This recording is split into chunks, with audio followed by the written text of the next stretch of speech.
Wonderful. Right, good afternoon. Right, so Monday afternoon, slightly later than 4 o'clock. A bit of technical issue, but I have an absolute pleasure to welcome Guy Shahar. Now, I'll come to the second Guy. Now, this is my Monday afternoon slot when I normally ask Azuka members where they run through the frequently asked questions in their industry or profession. Bit different this afternoon because Guy and I have had about 10 seconds preparation today, and he's not currently a Azuka member. I just like Guy. He's a nice guy in more ways than one. So I want to hear about him and his story, and we have a connection. So yeah, so Guy, you are very welcome this afternoon, Guy. Thank you very much. Very pleased to be here. Good, thank you. What I said, so the backstory. So I remember we met 4 or 5 years ago, I think. You just turned your back on the corporate world, and you found me somehow, and you turned up at my Putney meeting. So 3 days afterwards, you entered the world of being a sole trader and networking. Then you came to another meeting in Teddington.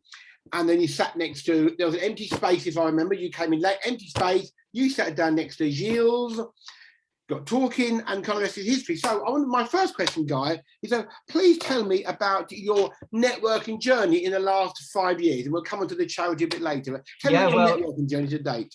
As you said, you were there right from the beginning, from day one. Day one of my networking journey, I met you standing outside, and we had a great chat, and you welcomed me into the network, and that was really the start of it. I just left my job, as you said.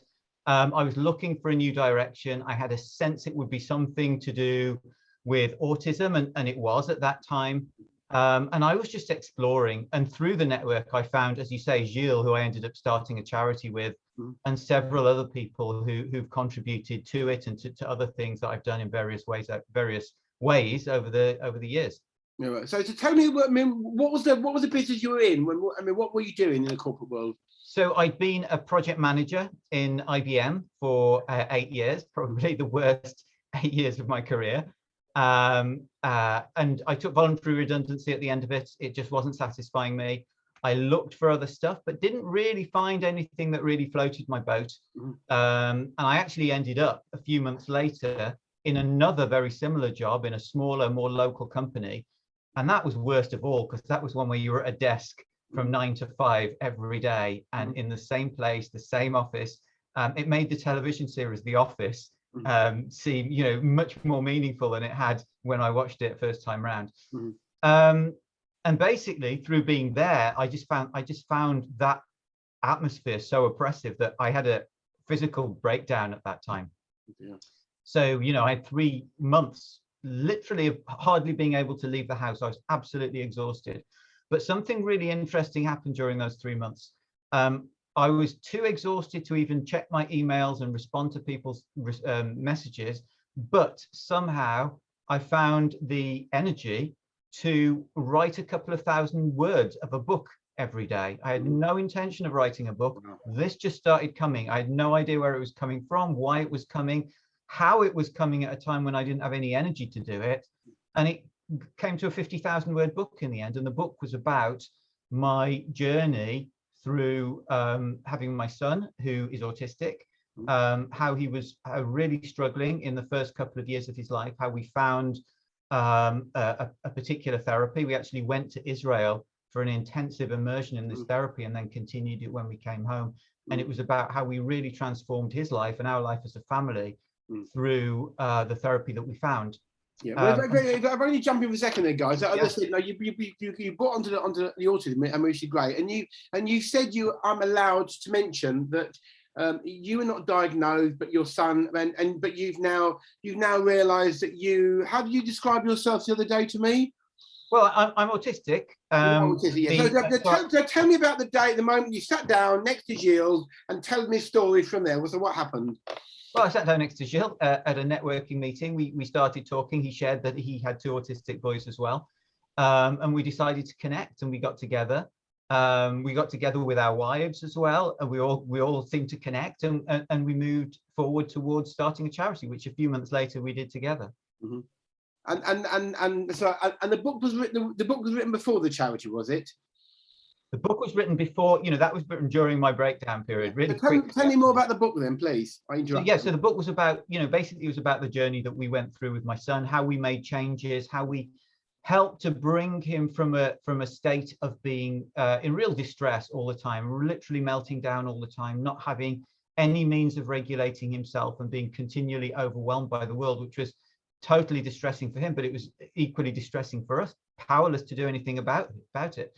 And in this 3 weeks in Israel, the whole thing turned around. You know, within 3 weeks, he was looking at us again. He was smiling. He was communicating. He was happy. We hadn't seen him happy for so long. We hadn't had more than a quarter of a second of eye contact from him for months and months. And it all came back during those 3 weeks. And the work that we did afterwards to consolidate that as well, with the support of the centre that we stayed at. It's all in the book, and the aim of the book is to help other parents. It also introduces a sort of different perspective on autism, you know, that is now the core of the charity. It was the core of the TED talk that I did later that year, called The Beautiful Reality of Autism. It's been really widely shared in the autism community. It's been seen by more than 200,000 people now.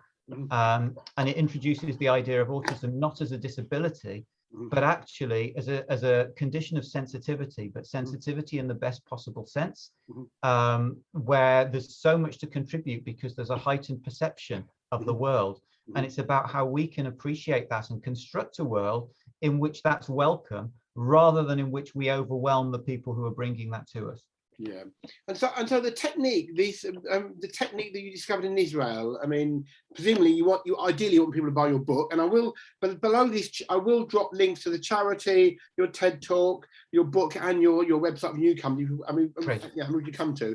I mean, without giving too much of the book away, it was a new way of approaching autism, was it, in Israel? Well, that's part of the book. So much of the book is the practicalities of how we managed the situation, what practically we did, what lessons we learned, and how, you know, step by step almost, how we implemented those lessons with our son when we came back. But it also introduces this new concept of autism, which is now central to the charity that I run. It's central to sort of a lot of the media that I put out as well. Yeah. And you were saying, I mean, and when were you diagnosed with autism? So I wasn't diagnosed formally, but it was becoming, through working with the charity, through meeting more autistic adults, it was becoming clearer. Like I said to one guy, do you know, I think I might be autistic. And he said to me, well, of course you are. Do you think I'm stupid? Of course you're autistic. And I eventually, 3 years ago, I had the good fortune to meet and do an interview with a guy called Professor Tony Atwood, who's really one of the great authorities on autism in the world. And he also has his own, had an autistic son as well. He's a British professor living in Australia and working in Australia, but he was over here visiting family, and we did an interview with him. I met him a couple of times, and I asked him the question, you know, I've been thinking I'm probably autistic.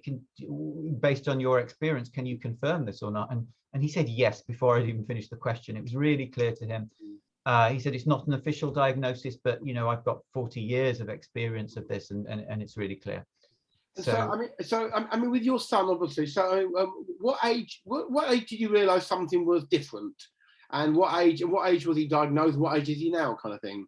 Well, it's difficult, and this is what a lot of parents go through.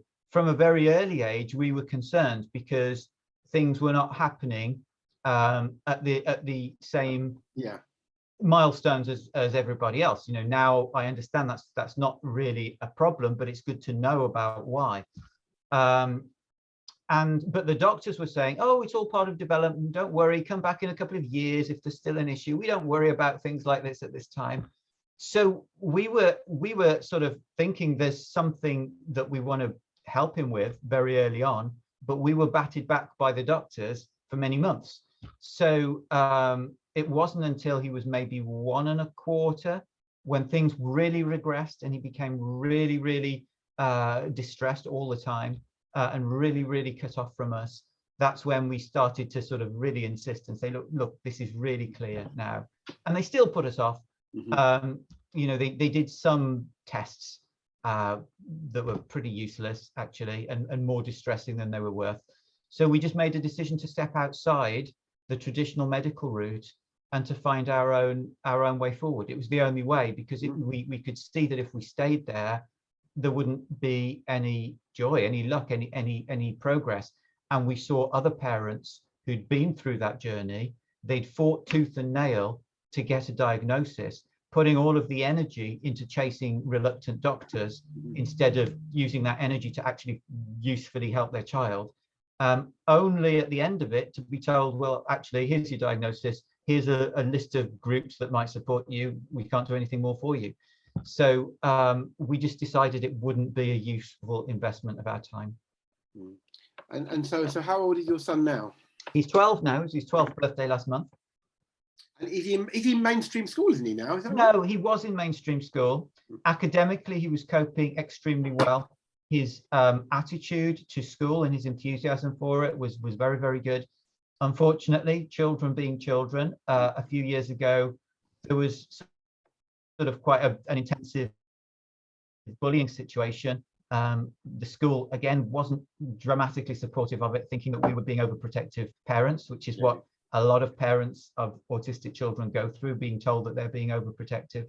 And then when it went so far that he was, he had a very big regression at that time, they were like, oh, he seems to have regressed. I wonder why that was. We can't meet his needs anymore.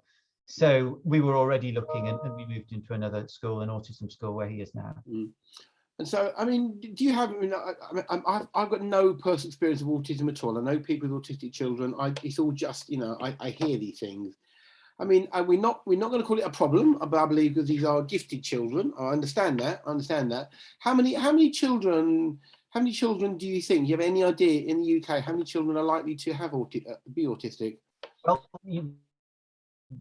the figures are about 1%. It's always rising slowly. Estimates are much higher than that. But there's a huge number of people additionally who aren't diagnosed. Like, okay, I'm nearly 50 years old. So when I was a child, autism was much less known about. It was much less explored, much less identified. But there's a whole load of people at that time who were not diagnosed. Still people who are not being diagnosed. And the system almost discourages diagnosis in a way, in the ways that I was talking about before, talking about, how they put you off. They say, come back in a few years. And that's why diagnosis is so late as well, when early diagnosis could be really useful to parents and for the child.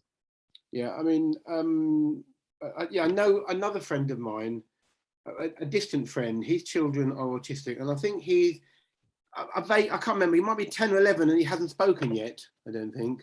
And these sort of stories are not uncommon, are they? No.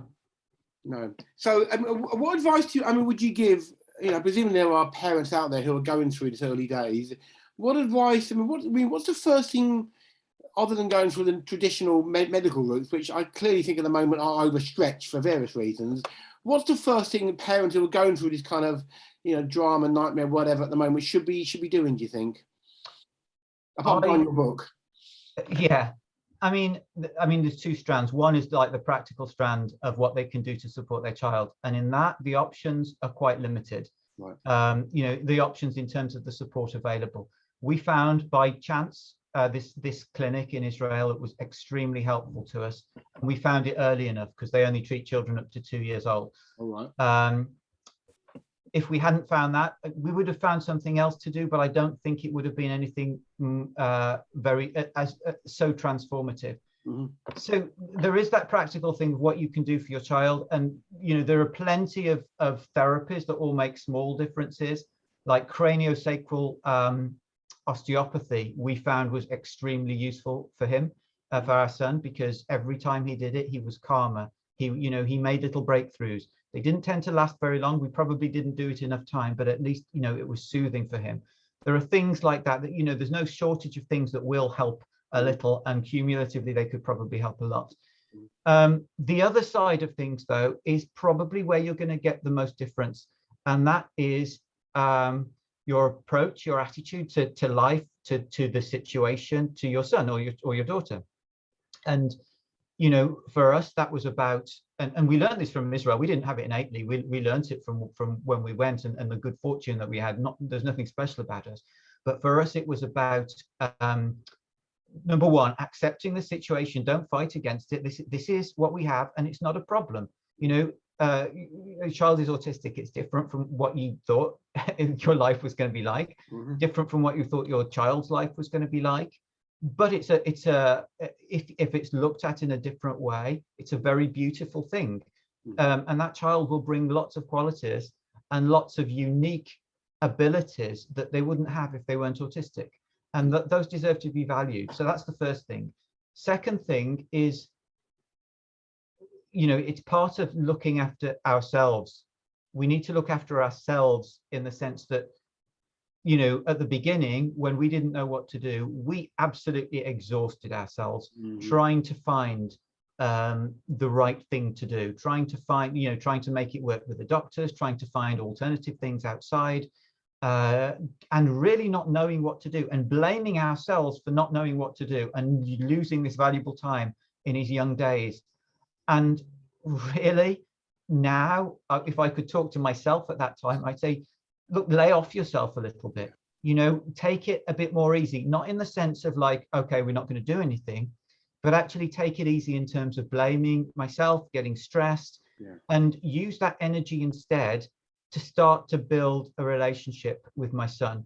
And that wasn't going to happen easily, because he wasn't looking at us, he wasn't talking to us, he even resented having his name mentioned at that time.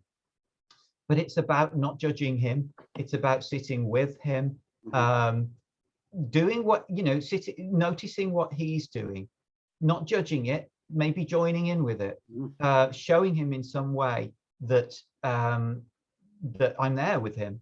I had one really nice experience. I mean, it was after MIFNI, but MIFNI is the treatment we went to in Israel. But a really nice experience, as he was making a lot of progress at that time, but there was still a lot of things that, he was still not very communicative at the beginning, not very, it was difficult to know how we were going down with him. So once he was playing, he was just rolling a yellow car around the track, and I sat with him and I just played with him, and there was no reaction from him at all. I could have given up and said, oh, he's just not interested, but I played with him. He was about 3 years old at the time, and I was just doing the same as him. Later, out of the blue, he came up to me and said, you played with me with my yellow car today. So it had really gone into his heart, and it just wasn't visible. And it's that sort of thing, I guess. It's that sort of to give him the love and respect and attention and non-judgment as much as we can, and just trust that that's enough, even if you don't see any feedback. And as he gets older, of course, it's about not getting confrontational with him, treating him as a partner. I mean, I think autistic people, by their nature, for the most part, have a set of values that are very, very strong, and those values are around mutual respect and working together. They don't do anything because they want to be difficult. They don't participate in the fear-based way that society works, trying to get ahead, trying to sort of get one over on somebody else, trying to push the boundaries. That's not the autistic way. The autistic way is to work together, to be collaborative, to respect everybody, to listen and hear everybody, and find an accommodation. So as they grow, use that to the family's advantage. Use it in the way that bring them in to any decisions, bring them into any, don't just discipline them from the outside, like saying, no, you can't do this. If you do this, you're going to be punished. That makes no sense to an autistic person.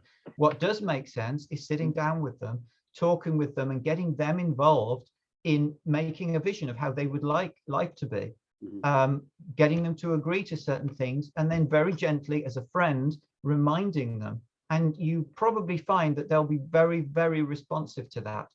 Whereas the hard traditional discipline will destroy them, not to be too blunt about it. And can I ask about the charity? How does the charity help? What is the charity doing? How can people get involved?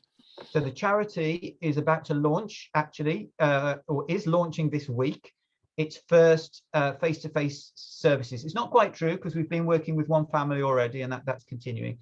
But we're launching our first proper family services that are properly, professionally put together. We've been working with an academic institution who've created a therapeutic framework for us.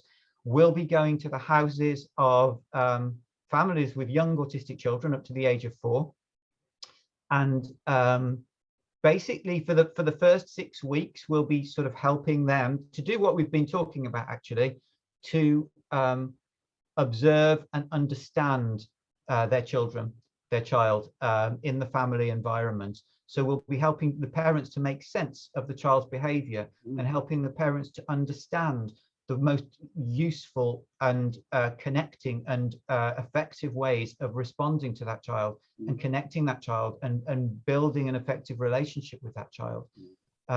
So yeah, it's really based on what me and my family went through in Israel and afterwards, and it's trying to bring as much of that as possible to as many families as possible. So is that a website, or is that a Facebook group, the charity? It's a website. It's transformingautism.org. Right. And there's a family services page on there where you can find out more about the services, but there's also a whole load of media on there as well. There's a load of interviews that we've done. There's a lot of articles. There's an early assessment, a self-indicative tool of whether your child might be autistic for toddlers, for 18 to 30-month-olds. And there's a lot of other stuff as well. There's webinars and things. Okay, well, I will put links to the charity, your website, the TED Talk and book all underneath this video in the group. Before we go, so it says Heartful Healing, top right. So tell me about your own business. You run your own business. Tell us a bit about that. So that was launched last year. It's a lockdown business. So what I discovered during this lockdown period is that, and it was a surprise to me, I didn't know that I have an ability to do energy healing, basically to make a connection with people from a distance, to interrogate their subconscious mind through using muscle testing on myself, and to remove imbalances from their system that are causing all sorts of issues. Now that would have sounded totally ridiculous to me a couple of years ago as well. But what I found is that this came very easily to me, and that it's actually had a really profound effect on a lot of people. So I decided to start a business about a year ago, a little bit more than a year ago, to offer this to more people. And that's what I'm doing now. I use two modalities called the emotion code and the body code. I'm now also doing quantum work using frequencies, because frequencies seem to be extremely effective as well in rebalancing the body and the whole of the whole person, actually, the psyche and everything. And in a couple of months, I'll be launching a new service called Quantum Coaching, which is going to be bringing everything together, the energy healing and the quantum work in a way that I can talk to you about if you want to know more detail, but we might want to leave it to another time. But that's a really exciting project, actually. I'm really looking forward to launching that. Well, that's very, very, very exciting. And you're coming to our, have you experienced the Zoo Code magic so far? I've been to one of the online ones. It's my first in-person one, coming in a couple of days' time. Of course, yes, but you're coming to the main meeting online and Kingston, aren't you? So Kingston, yeah. You're good. So I mean, obviously, but pre-pandemic, have you done much in-person networking? I did a little. So at that time, a few years ago, when I met you, I did about 3 or 4 months of networking until, just until the direction was clear, and then I just got on with the charity. So yeah, let's see. I'm looking now to explore the possibility of networking again. Good. Well, listen, so as people can contact you in a myriad of ways. You are in the Facebook group, so people can contact you there. Tell me about your TED Talk. When was that, and how did that come about? So that was in 2016. So my breakdown and writing the book was in the first 3 months of 2016. The TED Talk was in November 2016. So it was still before the charity was launched. It was a really useful. It's really useful to have a successful TED Talk in terms of launching the charity. It was useful to have that first. Basically, it was really putting forward everything that I'd learned, not only through the experience of bringing up my son, but through the experience of writing the book as well, because the book was very unexpected and it sort of came through me rather than by me. And I guess I put it down in quite a powerful way, because it's been very widely shared. It's had a lot of really enthusiastic feedback. And as I say, it's been seen by more than 200,000 people now. Well, that is amazing. That is amazing. Okay, well, it's a very listen. So, you know, I mean, thank you so much for joining me this Monday afternoon, Guy. Thank you for having me. I can't believe this half an hour just whizzed by. I tell you, you're obviously a man. You know, I mean, what is? I know nothing about autism, and I'm please accept my apology. What is the long-term prognosis? I mean, what happen when you grow up? I mean, when they grow up, autistic children. It very much depends on. Well, each person is different, and there's a whole range of possible outcomes. So now I consider myself a happy and balanced person, but there were times in my life when that was very far from the case, and you know, all sorts of interventions happened in my life that really helped me. Really? Oh, wow. But when I was in my 20s, I was pretty much on the way out. You know, by when I was 25, I knew. And I knew as a fact that I wouldn't make it to 40. Fortunately, things happened. I discovered heartfulness meditation, actually, which transformed things enormously for me. So now I consider myself happy and balanced, but that really wasn't the case a long time ago, and I've probably still got some way to go as well. The sad fact is that the death rate, the average age of death for autistic people is something down in the 50s. Right. And it's for the same reason that I was on my way out. It's because if you're in a world that isn't built for you and is constantly triggering you in all sorts of ways, it just becomes overwhelming and impossible to go on. And you know, people get cancer, people reject life in all sorts of different ways. So that's what we're about. We're about giving that foundation as a charity, giving that foundation of self-belief, self-respect, that family background, having that really strong family background that you can always refer back to at difficult times in life is so important. And so many children miss it, not because their parents don't love them and want the best for them. They miss it because their parents are not autistic, don't understand how to provide it for them. So it's as devastating for the parents as it is for the child. I'm sure. Well, I mean, it's been a very, very beautiful interview as far as I'm concerned, Guy. I mean, thank you so much for joining me. I mean, I'm see you in person on Wednesday, probably so for the first time for 5 years. 5 years, probably. Yeah. Absolutely. So meet you online tomorrow and in person Wednesday, Guy. It really has been, as I said, I'm a father. I have 2 boys, so I can imagine, you know, the anguish, the grief, all the soul searching you do all the time. What did I do wrong? Blah blah blah blah blah. So I understand that. So, and I really appreciate you coming on and being so honest and open, Guy. I mean, you know, thank you so much. I will drop all the links below. So yeah, so thank you, Guy. Really Thank you, appreciate Nick. Appreciate you having me. Thanks, right.